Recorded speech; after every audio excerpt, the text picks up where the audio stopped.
స్థితిలో మనం ఉన్నాము కనుక, ఆయన మనల్ని జ్ఞాపకము చేసుకున్నాడు కనుక, అందుకు మనం ఆయన ఆలస్యము చేయక, మర్చిపోక ఆయన జ్ఞాపకం చేసుకోవాలంట.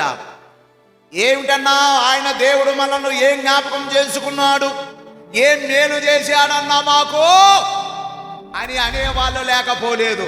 అలాగంటే ఎంతమంది గాలి వేసగలేక అల్లాడిపోతున్నారు, హాస్పిటళ్లలో వేల రూపాయలు ఖర్చులు పెడతా ఉన్నారు.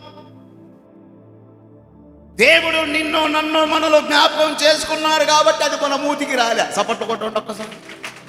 ఆక్సిజన్. నా ప్రేమేటి వారులారా, ఆయన మనల్ని జ్ఞాపకము చేసుకున్నాడు. మనము ఆయన మాటలను మనము జ్ఞాపకం చేసుకోవాలి.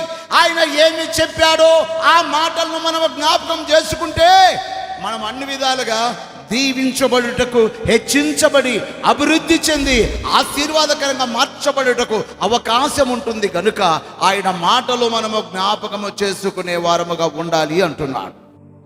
నాకు దేవుడు ఏం చేసిండు అని చెప్పి కొంతమంది దేవుని సన్నిధి కూడా దూరమయ్యే వాళ్ళు ఉన్నారు. దూరమైతే ఇక నీవు నష్టం తెచ్చుకున్నట్టే లెక్క.